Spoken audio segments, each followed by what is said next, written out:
inciso 9, né, que fala que todo ou parte de seres vivos e materiais biológicos encontrados na natureza, ou ainda que dela isolados, inclusive genoma e germoplasma de qualquer ser vivo natural, e os processos biológicos naturais não são considerados invenções. Tá? A decisão que houve na Suprema Corte é basicamente relacionada a isso aqui, porque tanto nos Estados Unidos, até na Europa, o que é isolado da natureza e tem um uso é passível de proteção. E a nossa lei é mais restritiva e diz que mesmo que isolado, e a nossa lei ainda vai além disso, né? Quer dizer, aí não é a lei, eu acho que é a nossa interpretação. Que a nossa interpretação sempre foi a mais restritiva possível. E mesmo o que sintetizado, mas idêntico ao natural, ele é considerado natural porque não há como distinguir o que foi feito sinteticamente do natural. Tá? Então a gente, talvez até pela interpretação que foi dada, até porque a gente tem uma lei restritiva, então a sinalização do legislador era: nós queremos uma lei restritiva, então a gente fez a interpretação mais restritiva possível. Ou seja, se não tem como eu distinguir o que foi feito em laboratório, vamos dizer assim, do que foi encontrado da natureza, para a gente ele é o natural. Porque se eu proteger aquela sequência per si, de uma certa forma eu estou protegendo o natural. Tá? Mas o processo de gerar, esse sim é patenteado. Sim, com certeza. Tá? Então, a ideia aí é simplesmente não proteger, porque eu sempre brinco, depois que está liofilizado na bancada, você sabe qual foi o sintetizado ou foi o isolado da natureza? Se você não sabe, ele é natural. Então, você não protege. Tá? Então, essa é a filosofia. E os processos biológicos naturais? Aí a gente vai ter até uma exceção, que são os processos microbiológicos, porque a ECLIPS permite essa exceção. Tá? Então, de uma forma geral, seres vivos, só partes e produtos isolados não são patenteados no Brasil. E vamos aí para o artigo 18. O artigo 18, ele não é mais o que não é considerado invenção. É o que é invenção, mas não é protegido no Brasil. Tá? Basicamente, o artigo, no inciso 3º, que fala que todo ou parte de seres vivos, exceto os micro-organismos transgênicos, que atendam os requisitos de patentabilidades, e que não sejam meramente descobertos. Tá? Só que a gente olha que é interessante o parágrafo único, tá, desse artigo, porque ele vem definindo o que é micro-organismo para fins dessa lei. E eu sempre brinco, quando eu entrei na EPI, bióloga, eu falei assim: que definição esdrúxula, por que isso está lá? Né? Aí você começa a pensar, depois de um certo tempo lidando com propriedade industrial, você fala assim: o legislador queria dizer exatamente isso. Porque, na verdade, em outras leis de propriedade industrial, inclusive na época, na Europa, células de animais e plantas isolados são considerados micro-organismos para fins de propriedade industrial. Então, o legislador aí, nesse parágrafo único, ele queria deixar muito claro, sem sombra de dúvida, que célula animal e vegetal, mesmo que isoladas, não são micro-organismos. Então é essa a finalidade. Ou seja, então, isso, junto com o artigo 10, se vocês lembrarem, por isso que a gente também tem essa visão tão restritiva. Ele fala toda parte, e a parte pode ser uma célula. Então, se a gente tem essa interpretação, parte pra gente é um pedaço do gene. Parte pra gente é um pedaço da proteína. Então, quer dizer, a gente tem uma interpretação realmente restritiva que, se é igual da natureza ou está lá isolado, não pode patentear. Tá? Com exceção, então, dos micro-organismos transgênicos. Eu gosto de falar só um pouquinho aqui que, então, os processos biológicos, então a gente sabe muito bem que processos de que ocorrem em micro-organismos, eles são processos biológicos, a gente tem fermentações, etc. Só que esses a gente permite o patenteamento, porque eu não vou lembrar de cabeça o artigo de TRIPS, eu não sei se alguém lembra, ele permite, ele excetua esses processos microbiológicos, ele permite a patenteabilidade disso. Tá? Células de mamíferos, células bacterianas, que são usadas como substrato da produção biotecnológica, elas são patenteadas, não no Brasil, mas fora do Brasil? Sim, fora do Brasil são linhagens, inclusive, aí Não vou falar de célula-tronco embrionária, que aí a questão cai em outro problema, mas vamos dizer, linhagens a partir de células somáticas, elas podem ser patenteadas em outros países, sim. Aqui no Brasil, não. Tá? Aqui não. Se for uma linhagem transformada ou imortalizada, pode. Oi? Olha só, só de micro-organismo. É uma linhagem celular imortalizada como um vírus, construção artificial. Não. Mas aí ela não é considerada um OGM? Oi? Ela não é considerada um OGM? Mas aí ela vai partir com parte do todo, ela não vai ser patenteada. Aqui a gente é bastante restritivo, somente micro-organismo transgênico. Isso é uma questão que existem 2 projetos de lei, na verdade, um de 2005, que discute exatamente uma mudança do artigo 10 e 18, mas do meu ponto de vista, é bastante ampla a mudança. E existe um projeto de lei que entrou em 2013, o de 2005 é do Tami, e o de 2013 é do Rosinha e mais alguém, que é extremamente restritivo, para ser mais restritivo ainda do que a nossa lei já é. Então vocês vejam que a gente ainda tem uma polêmica, vamos dizer, na sociedade muito grande do que nós devemos fazer, tá? Se devemos restringir ou não a lei de propriedade industrial nesse quesito, tá? Mas se você for ler, olha lá, o todo ou parte de ser vivo, exceto os micro-organismos transgênicos que atendem, não são patenteados, tá? Mesmo que sejam modificados geneticamente. Então, só é permitido, se você vai ler ao contrário, micro-organismo modificado geneticamente. Ele não precisa nem ser transformado geneticamente, pode ser por mutação, aleatório que seja. Ele pode ser protegido, mas nenhuma outra célula. A única exceção para modificações genéticas é para micro-organismo. Senão a gente vai entrar lá no próprio 10, que diz parte ou todo também não pode, tá? E eu acho que algumas tecnologias a gente talvez tenha que rever, mas isso é uma outra discussão. Particularmente, deixa eu só... Isso é uma opinião particular, de novo, isso não é uma opinião do INPI. Eu achei que eu ia discutir isso um pouquinho mais tarde, mas eu fico assim, existe toda uma tendência, uma pressão para mudança da LPI em favor de uma maior abertura dessa lei, tá? E eu acho que também existe uma pressão para não abrir, né? O fato é, eu não tenho hoje uma opinião firmada sobre isso. O que eu acho que é mais importante nesse momento, e eu já venho falando isso algumas vezes também, seria fazer um estudo real do impacto dessa mudança de lei para o Brasil. Isso não existe. Então, quer dizer, às vezes assim, eu ouço muitas pessoas dizerem que é importante para o desenvolvimento da pesquisa nacional nessa área a mudança da lei que permita um patenteamento mais amplo na área de biotech. Eu hoje, sinceramente, não sei se esse é o melhor caminho, se o Brasil está preparado para competir em pé de igualdade pelo patenteamento nessa área com os pedidos internacionais. Principalmente se a gente for levar em consideração que 85% dos pedidos que entram na minha área, na área de biotecnologia, são PCTs internacionais, que estão acostumados a uma competição, vamos dizer, internacional, onde se protege esse tipo de matéria, comparando o Brasil, que não tem nem a cultura de propriedade industrial. E sim, ela está se formando.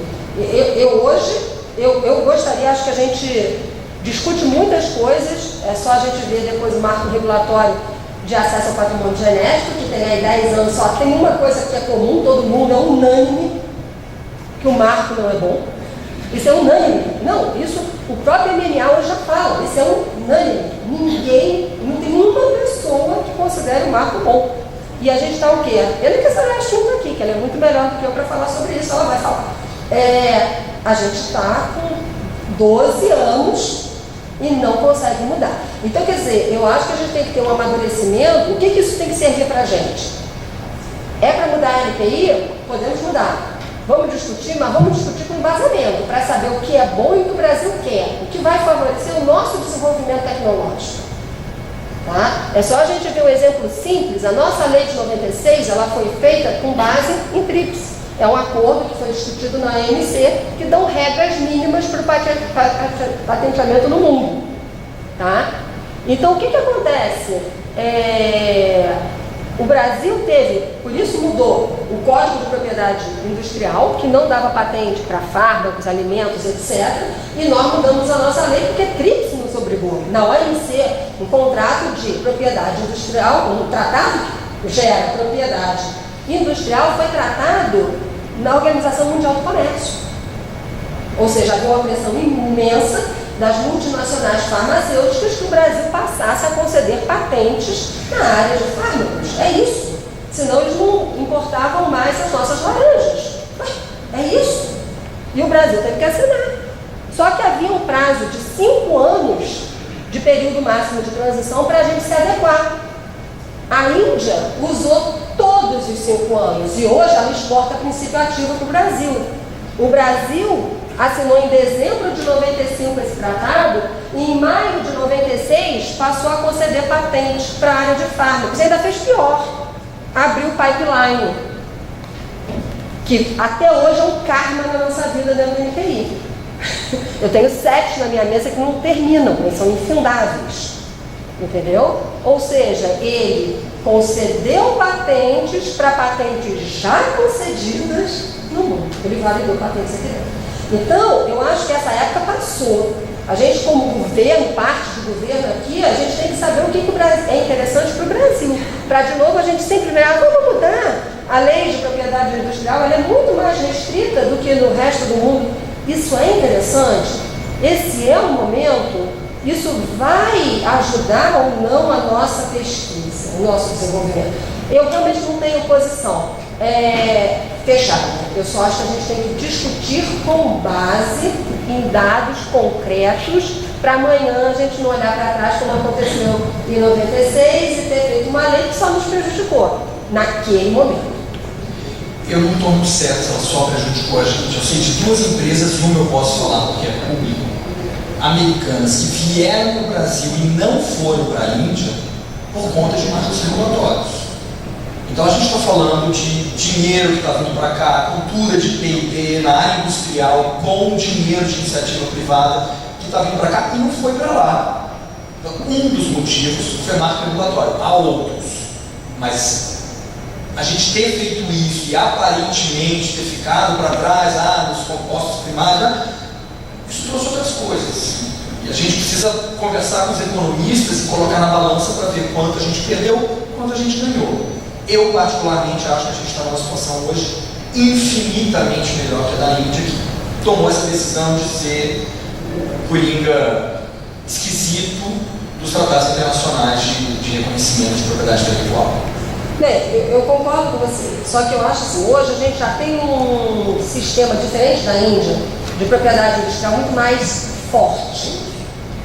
O que a gente está discutindo, eu acho que não é essa a questão. Eu acho que a questão é se a gente deve ampliar o escopo de proteção. Ter um sistema de propriedade industrial forte é essencial para trazer investimentos para o Brasil. Se a gente não tem segurança jurídica, nenhuma empresa vem para o Brasil desenvolver nada aqui e trazer dinheiro. Eu concordo plenamente com você e ninguém vai para a Índia porque tem medo. Tá? Mas eu acho que isso não quer necessariamente dizer que nós precisamos abrir o escopo de proteção neste momento nessa área. É isso que eu acho assim. Mas eu também não estou com opinião fechada não, tá? Eu só acho que a gente tem que saber mudar a nossa lei. Eu acho que a gente tem que ter um amadurecimento de olhar de uma forma pragmática se isso é bom ou não para o Brasil, se é isso que o Brasil quer. Porque isso tem que vir com política pública. Não adianta nada antes da LPI que não se protegia fármaco para quê? Para incentivar o desenvolvimento no Brasil. Só que não tinha política pública, não tinha investimento, ninguém fez nada. Por quê? Aí não adianta. Então, eu acho que a gente já está num momento até político de planejamento de políticas públicas que a gente tem que fazer, os esforços têm que ser concentrados. Porque também não adianta, eu mudo aqui, mas não há o resto, E se a gente for entrar na discussão de acesso ao patrimônio genético, o negócio piora. Então eu tenho políticas, né, o Fórum de Competitividade e Biotecnologia, a gente tem lei, tem o Comitê Nacional de Biotecnologia, atravanca tudo na lei de acesso. Adianta? Cláudia? Roberto Embrapa Brasil. A pergunta vem em direção às novas diretrizes. Se eu tenho hoje uma sequência de aminoácidos que eu quero proteger, mas eu sei que a sequência de aminoácidos ela veio de uma proteína vegetal, só que a sequência não foi descrita no tabu, eu protejo ela como sendo sintetizada, não conta a história, eu vou conseguir essa proteção. E o que acontece depois, se descobre isso? Como é que está sendo interpretado? Porque é uma orientação, damos ou não damos orientação de proteger sem contar a história, né? É claro que tudo vem de um projeto, mas a gente não precisa contar essa história se a gente não quiser proteger. Eu acho muito difícil, assim, de uma forma geral.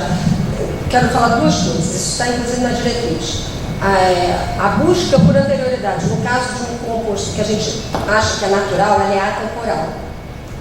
Por que eu estou falando isso? Porque, como a gente tem um pequeno atraso de 10 anos nessa área, eu vou examinar seu pedido, eu espero que em breve eu vou examinar com 3 anos, 4 anos de atraso. Mas com 10 anos, provavelmente isso já está em algum banco, como natural.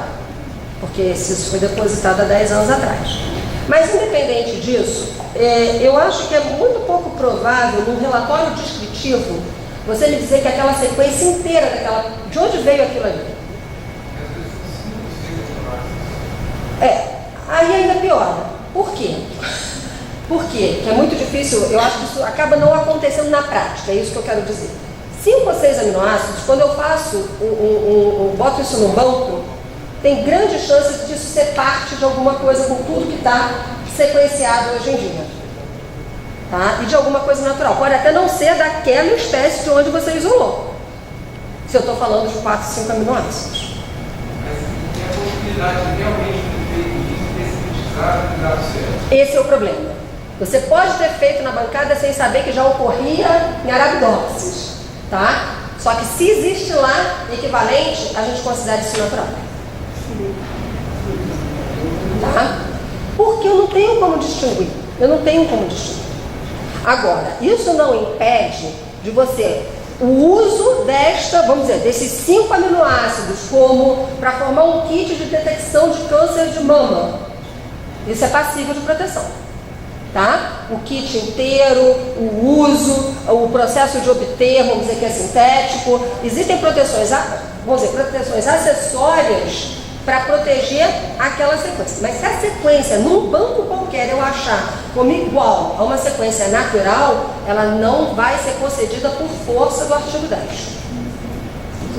Mais ou menos?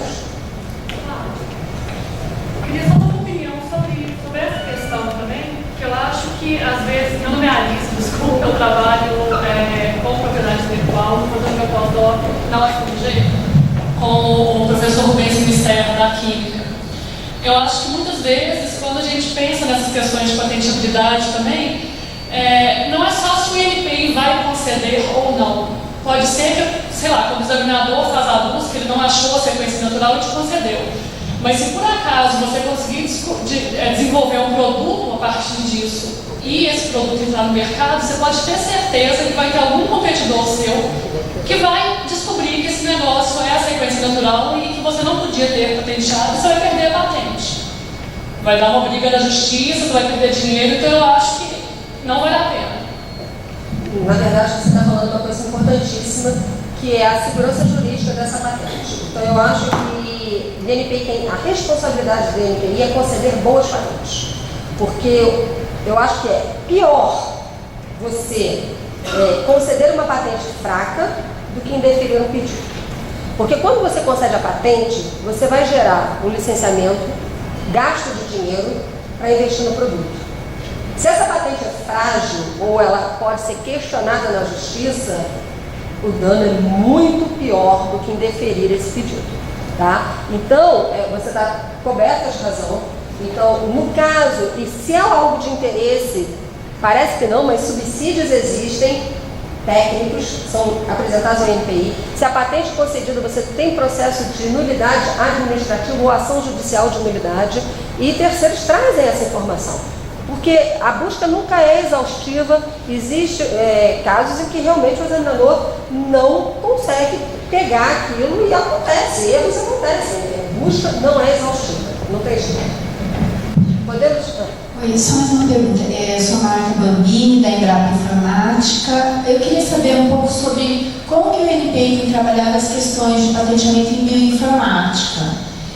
Nós temos encaminhado alguns pedidos e a gente tem recebido a opinião preliminar do INPI questionando alguns pontos, especialmente em relação a metodologias. Você tem alguma coisa para nos explicar? Na verdade, provavelmente esses pedidos não foram encaminhados. E aí são encaminhados para que área? Porque existe hoje, dependendo, e é difícil, a gente está começando a fazer um grupo de estudo para discutir, porque muitos vão para a área de tecnologia de informação, que não é na biotecnologia, e eles têm, então eu estou, de fato, chamando o chefe desta área para tentar participar com a gente. Agora, eu já tenho discutido um pouco, até aproveitei a BAE, a gente vai ter um evento no INPI agora em agosto, um dos temas é esse, até para discutir, porque os Estados Unidos estão discutindo a mesma coisa. Sim. Como é que a gente vai proteger? Porque, eu não entrei aqui, mas a lei de propriedade industrial, ela não protege ideia. Ela protege, vamos dizer, o objeto, a invenção. E o quanto eu tenho só informação em sílico, isso é uma invenção passível de proteção. Eu acho que é essa a discussão que a gente está tendo hoje. Ou, é claro, eu posso especular, fazer N modelos, eu tenho um número infinito de candidatos. Agora, o que de fato eu testei e apresentou algum, não precisa não ser uma resposta final, mas algum indício prático que ele tem aquela atividade. De uma aplicabilidade. Isso. Então, a gente está começando essa discussão por causa do nosso, é que você está pegando opinião preliminar. Sim. Entendeu? Então, isso não está ainda em exame. Então, a gente está começando a fechar esse grupo, por isso que eu estou desesperada com bioinformáticas, para a gente poder ter esse tipo de discussão na casa e, no ano que vem, talvez entrar com isso numa diretriz. E a gente ainda está em outro problema. O artigo 10 diz que eu não posso proteger o programa per si, nem métodos matemáticos, etc. Então, a gente está numa saia justa de saber enquanto aquele processo pode ser patenteado, quando você ainda não como processo para obter vamos dizer, um inibidor, um antagonista, alguma coisa assim, tá? Quando você já tem um teste de 1 ou 2, isso provavelmente vai ser protegido, eu não vejo nenhum problema. Quer dizer, tem os outros requisitos de patenteabilidade. É o questionamento que a gente tem recebido em termos de metodologia, porque geralmente as metodologias envolvem usar alguns métodos também que estão disponíveis. Aí se questiona a falta de inventividade. Mas não é uma combinação trivial, você dizer que não tem inventividade nenhuma. Eu tenho que conversar com meu amigo Antônio que aí depois você conta pra gente essa conversa. Mas ele sabe disso, isso está na pauta, entendeu? Está na pauta, a gente já está trazendo uma pessoa de fora, realmente, ele é um advogado de propriedade industrial que lida com isso, e eu pedi especificamente que me traga casos, eu quero saber da discussão, porque a gente tem que formar. Na verdade, essa área é maravilhosa, mas a gente tem que sentar, estudar, tentar formar um consenso dentro do que a lei nos permite, e isso para a gente não está claro. Não está claro ainda. O quanto o registro do software protege esse tipo de coisa? Eu também não sei. Você pode proteger o software, entendeu? Pois é, mas ele protege o algoritmo além do código? Eu não sei te informar claramente. Até onde eu sei, você protege o código-fonte. Né? O direito de autor, a proteção de software é o código-fonte só. Tá? Mas como eu não sou da área, eu posso dar uma informação equivocada. Porque não é isso que a gente está falando, não é o código-fonte, vai além disso. Né? E aí a gente tem que ver o quanto esse processo é passível de proteção ou não. e não caracterizar ele dentro das impedições do artigo 10. É esse jogo que a gente, infelizmente, vai ter que discutir agora e ver o que pode ser protegido ou não.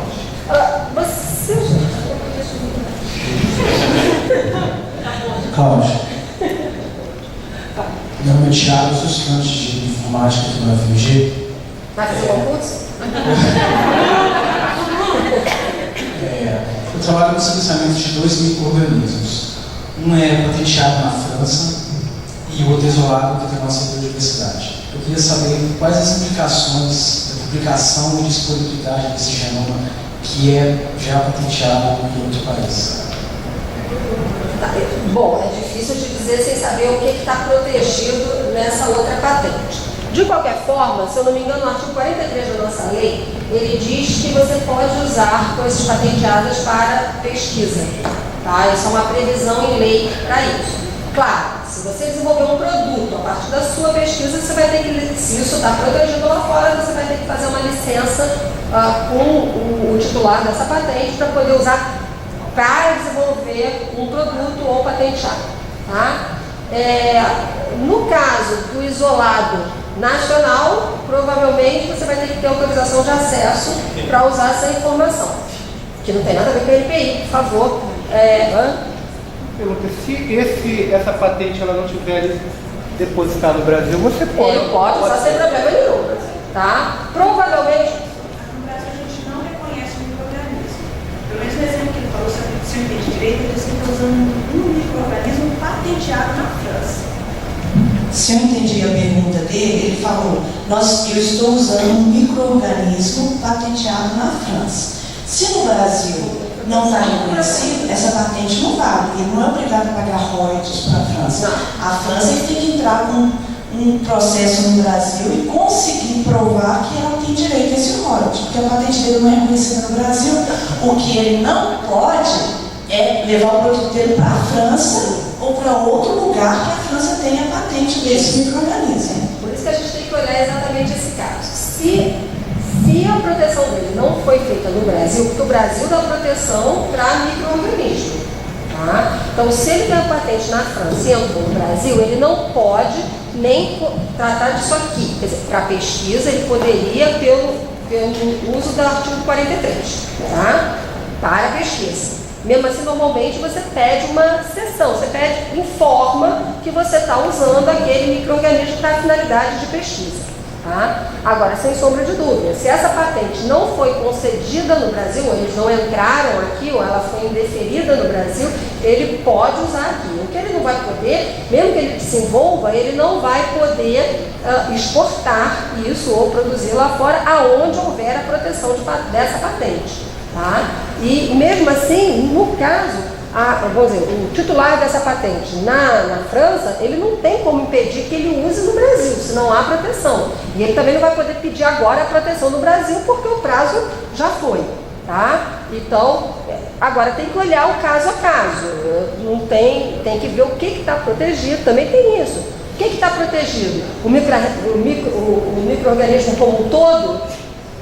Ou você já está isolando uma parte lá dentro? Tá? Então, é isso aí que a gente tem que analisar o que está protegido de fato nessa patente para ver o que ele tem. Tudo que está no relatório descritivo virou de uso comum. O que está protegido é o que está no quadro reivindicatório. Aquilo ali é o escopo de proteção. Então, tem que ver o que de fato está protegido em relação a essa patente. Tá bom? Eu tenho 15 minutos, eu não sei se eu sigo ou a gente faz discussão já. Bom, deixa eu ver aqui.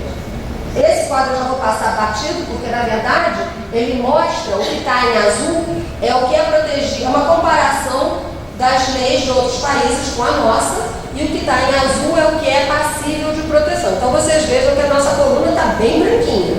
Tá? Esse estudo é um estudo feito por um grupo no INPI. Está na página do INPI, então vocês podem ter acesso a ele. Ele é antigo, ele é de 2007, mas como a nossa lei não mudou, ele continua de uma certa forma atual. Tá? Vocês podem dar uma olhada e vocês podem ver aí que a nossa lei é realmente bastante restritiva em comparação às outras leis. Bom, eu não vou agora, eu vou passar rápido por isso aqui. São processo de extração, então, o que agora é possível de proteger, né? Processo de extração e purificação de produtos naturais, composições de produtos naturais que não sejam uma mera diluição, tá? Medicamentos, seu processo de fabricação, também são passíveis de proteção, bactérias, fungos, protozoários, desde que geneticamente modificados, e processos de modificação genética, então, obtenção de uma planta transgênica, um animal transgênico, o processo ele é passível de proteção. E aqui é uma lista que eu já meio que resumi com base na diretriz. Então, quem tem acesso à diretriz, ela está no site, ainda não é oficial, espero que no mês que vem ela esteja assinada, tudo bonitinho, mas é tudo que poderia ser protegido. A grande, eu acho que, diferença, eu acho que os pontos mais críticos, vamos dizer assim, nessa diretriz em relação à prática que tinha, era harmonizar concessão de cDNA em casos onde, por dizer, o que acontecia com o cDNA? Metade dos examinadores concediam e metade entendia que não era protegido, não era passível de proteção com base no artigo 10. O que a gente tem é que, na verdade, isso inclusive, isso até brinquei, a discussão, a decisão da Suprema Corte quase usa o texto da diretriz. Igual ao natural, o cDNA, quando ele fala de um gene que tem introns, exons e introns, ele não é, eu não tenho como utilizar o artigo 10 para dizer que ele é natural. Isso não quer dizer que ele vai ser concedido por falta de atividade aventiva, outras coisas. Agora, usar o artigo 10 para dizer que ele é idêntico ao natural, ele não é. Porque nessa filosofia eu não poderia dar uma fusão de proteínas. Porque naquela forma ele também não existe na natureza, tá? É claro que aí tem as exceções, a gente tem vamos dizer, um cDNA que veio de um gene que não tinha intro. Então, se aquela, é a mesma coisa, é a sua resposta. Se aquela sequência lá, ela for, eu faço um blast e eu vou encontrar uma sequência idêntica, ela não é passível de proteção por força do artigo 10, tá? E a outra coisa que é bastante discutida foi o hibridoma e os anticorpos monoclonais, que também havia uma discussão muito grande, algumas pessoas concediam e outras não concediam patente para essa matéria. Eu acho que esses foram os pontos, uma outra ali que também é um ponto bastante polêmico, processos biológicos naturais. Então, cruzamento, genética clássica, melhoramento clássico de plantas, cruzamento de plantas, pode ou não pode? Isso aí tem intervenção humana ou é um processo biológico natural? Isso é uma questão muito complicada para a gente. E o que, pelo menos nessa primeira, a gente deixou muito claro é que se um dos parentais é uma planta transgênica, ou seja, aquele parental ele não existe na natureza, ele não existia. Então, esse processo de cruzamento, de melhoramento, ele não é um processo biológico natural. Então, isso foi uma outra questão que eu acho que assim também, porque, de novo, algumas pessoas entendiam de uma forma e outras de outra forma. Eu acho que esses são os pontos mais polêmicos. O resto já era mais ou menos era mais harmônico. Eu acho que não tinha grandes questões. Bom, eu acho que não vou conseguir falar o resto, mas eu queria falar simplesmente como é que está a situação hoje com a Anvisa, que vocês sabem que existe um parecer da AGU do ano passado, ou retrasado, agora já o tempo está passando muito rápido, e que decidiu que a Anvisa não pode examinar critérios de patenteabilidade. Tá? E com isso, que o único órgão competente com essa competência é o INPI. Esse parecer foi da AGU e, com base nesse parecer, foi feito um grupo interministerial que decidiu uma mudança de fluxo no processamento desses pedidos de fármacos dentro do INPI. Então, o que acontecia até então? O INPI examinava o pedido e, quando ele estava no ponto de ser deferido, ele era encaminhado à Anvisa para que essa desse anuência prévia, ele voltava para o INPI e, então, quando anuído, e o INPI concedia essa patente. O que havia nesse caso? E era realmente uma situação muito ruim para o INPI. O INPI, que já tem um exame extremamente restritivo, fazia todo esse exame e mandava para a Anvisa já lapidado, vamos dizer assim. A Anvisa fazia um exame de patenteabilidade de novo e há uma divergência técnica entre o INPI e a Anvisa. Essa é a questão. Tipo, segundo uso, polimorfos, todas essas questões, patentes de seleção, tudo isso existem divergências técnicas. Então, alguns pedidos de patentes que eram encaminhados não eram concedidos. A minoria, tá? Pra vocês terem só uma ideia, uma noção, que às vezes se fala muito, mas eu acho que de 1000 pedidos encaminhados para a Anvisa, acho que nem 5% não foram anuídos, é muito pouco. O resto foi anuído. Mas esse 5% causa problema e além da morosidade desse processo. O grupo de trabalho isso mudou. Hoje o INPI não começa, e eu acho que isso é bom para o INPI, porque eu não boto o meu técnico numa situação desagradável. Porque hoje o pedido entrou no INPI, ele vai ser encaminhado primeiramente, se ele é da área de fármacos, ele é encaminhado primeiramente à Anvisa. Se a Anvisa der anuência, ele retorna para o INPI para ser examinado quanto à patenteabilidade. Tá? Em termos gerais, é uma mudança imensa, porque a Anvisa recebia, se você considerar que a área de fármacos só concede de 10% a 5% dos pedidos, eles hoje estão recebendo 100% dos pedidos.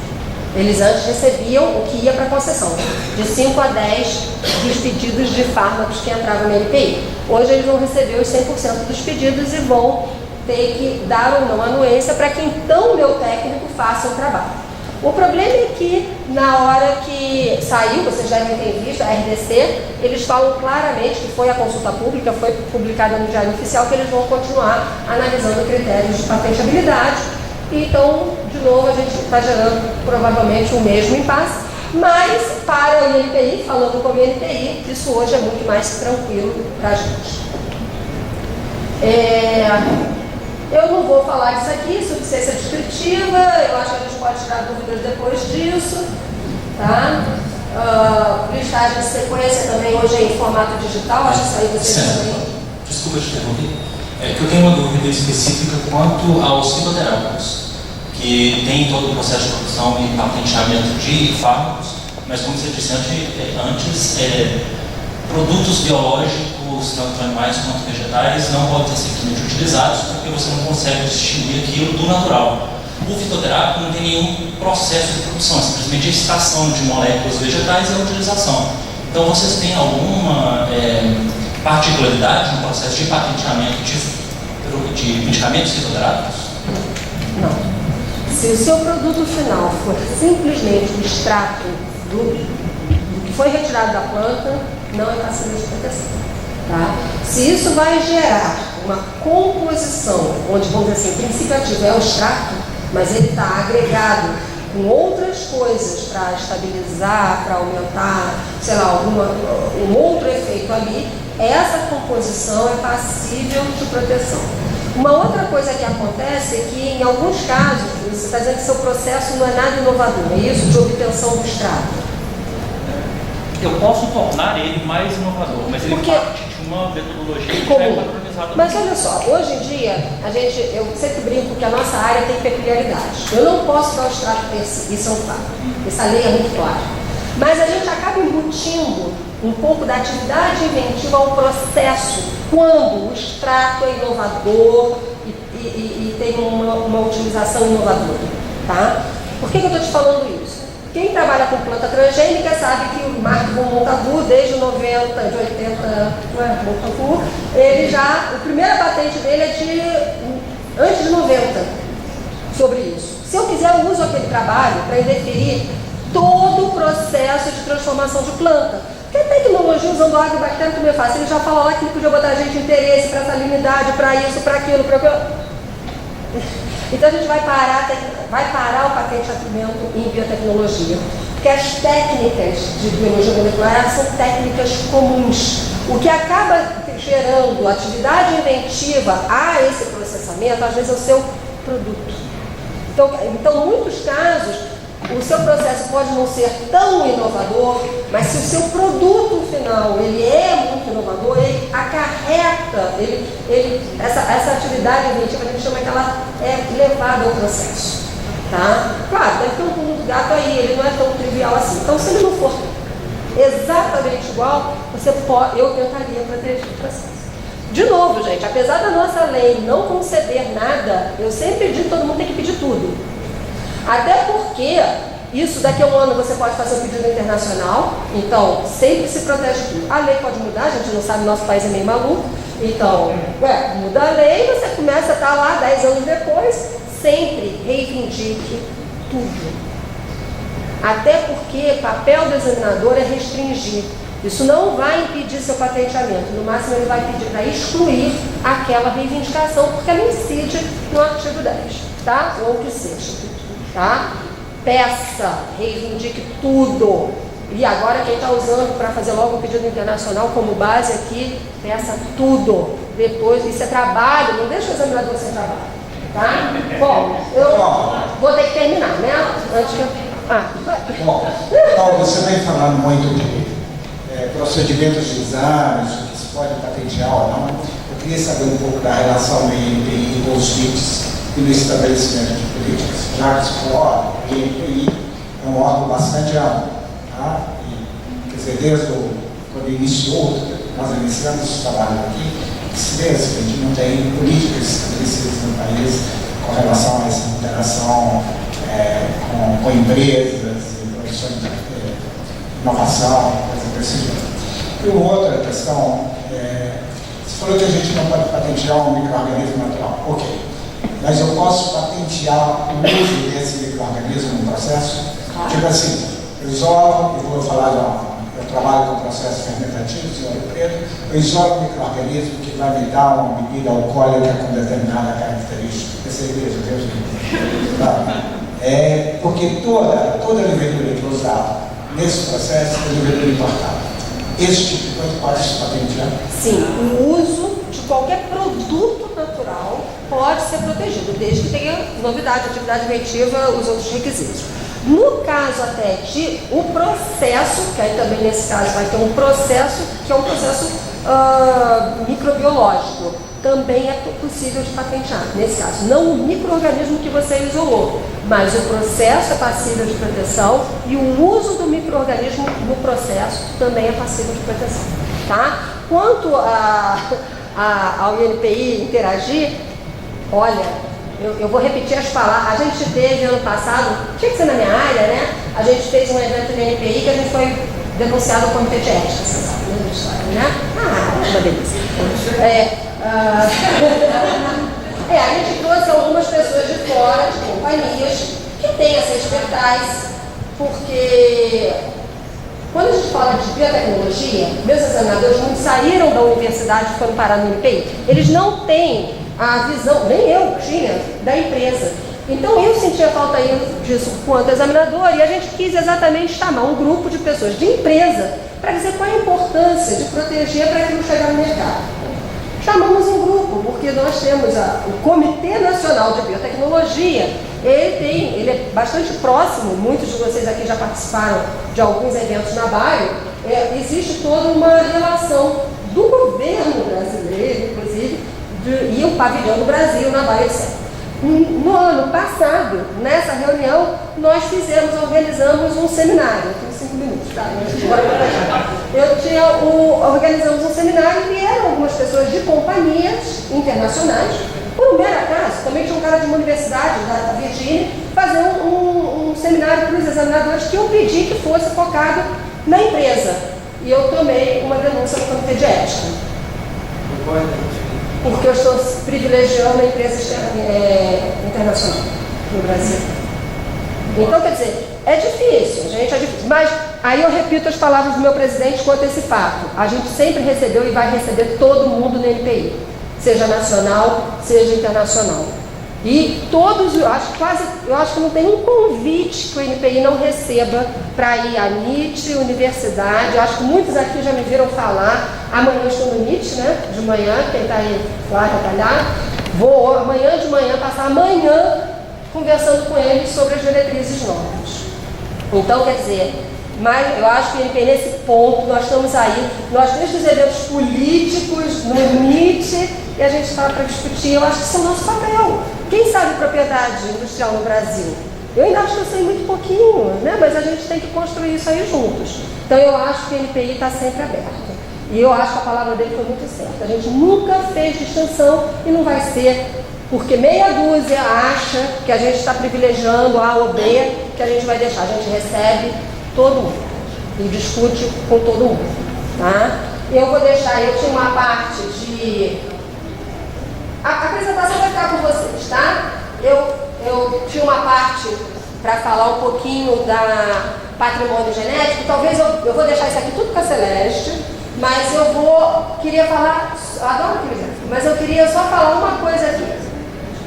Só o finalzinho, se me derem mais alguns minutos.